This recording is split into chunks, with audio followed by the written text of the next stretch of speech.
ठेवलेल्या माझ्या सर्व बंधूंनो आणि माझ्या भगिनींनो, खरं म्हणजे कष्टाचा पैसा, निधळच्या घामाचा पैसा, मोल करीन बाईचा पैसा, मुलीचं लग्न करायचंय म्हणून प्लॉट विकून पतसंस्थेत ठेवलेला पैसा, पेन्शन झाली, बऱ्यापैकी व्याज दर आहे म्हणून आपली सगळी आयुष्याची नोकरी केलेली पुंजी या सर्व पतसंस्थांमध्ये ठेवण्यात आली आपल्याकडून. त्यात मी सुद्धा आहे, तुमच्या माहितीसाठी सांगते. तुम्ही असं समजू नका.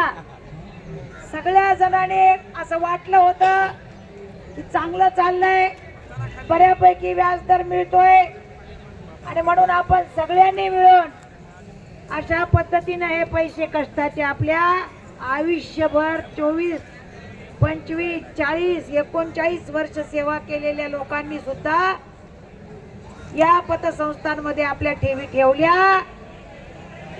परंतु आपली फसगत झाली. या पतसंस्थांच्या चालकांनी आपली फसवणूक केली आहे. त्यांच्या विरोधात गुन्हे दाखल झालेत, ते जेलमध्येही जाऊन बसलेत. तुमचे भंडारी कुणीतरी फक्त अटक व्हायचे बाकी आहेत, होतील तेही, त्यांनाही सुट्टी नसती. आता उदगीरचे का लातूरचे कुणीतरी इथं आता बोलले, जो निर्णय होणार आहे तो सगळ्यांसाठी होणार आहे. तो काय परळीसाठी आणि बीडसाठी आणि आंबेजोगाईसाठी एकट्यासाठी होणार नाही. ठेवीदारांचे पैसे द्यायचा निर्णय जेव्हा होईल तेव्हा त्यात आपण सगळे असू, गैरसमज करू नका. त्याचं कारण असं आहे, आमदार साहेब जे बोलले ते तुमच्या लक्षात नाही आलं, सुरेश दत्त जे बोलले ते तुमच्या लक्षात नाही आलं. ते असं म्हणाले की राजस्थानी पतसंस्था जी आहे त्यात परळीकरांचे जास्त पैसे आहेत.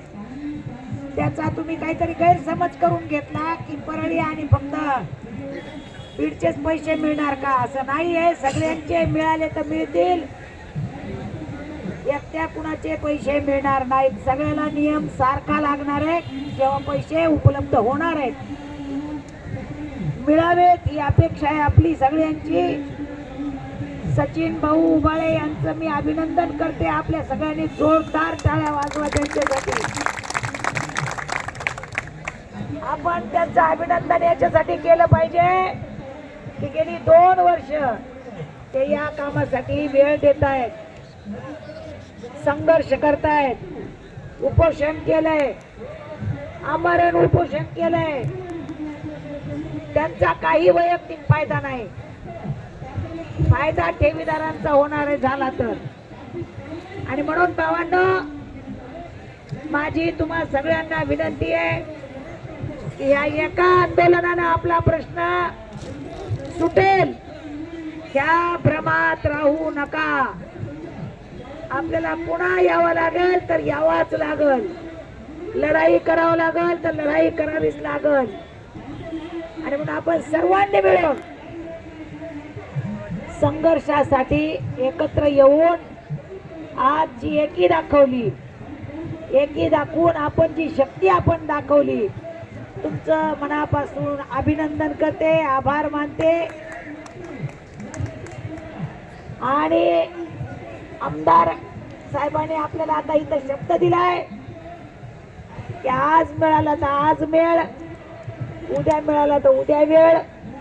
पण आज उद्या 2 दिवसात या प्रश्नावर बीड जिल्ह्यातले 6 आमदार एकत्र येऊन कसं बोलता येईल याच्यासाठीचा प्रयत्न ते करणार आहेत. आणि तो त्यांनी करावा, ते करतील याच्याबद्दल आमच्या मनात तीळ मात्र शंका नाही. संघर्ष करणारे कार्यकर्ते ते निवडून जरी आमदार म्हणून आले असले तरी, आणि म्हणून आपण सर्वांनी मिळून या आंदोलनाला जे ताकद दिली सचिनचं मनोबल वाढवलं तुम्ही, त्याबद्दल तुम्हाला धन्यवाद देऊन मी या ठिकाणी थांबते. जय हिंद, जय भारत.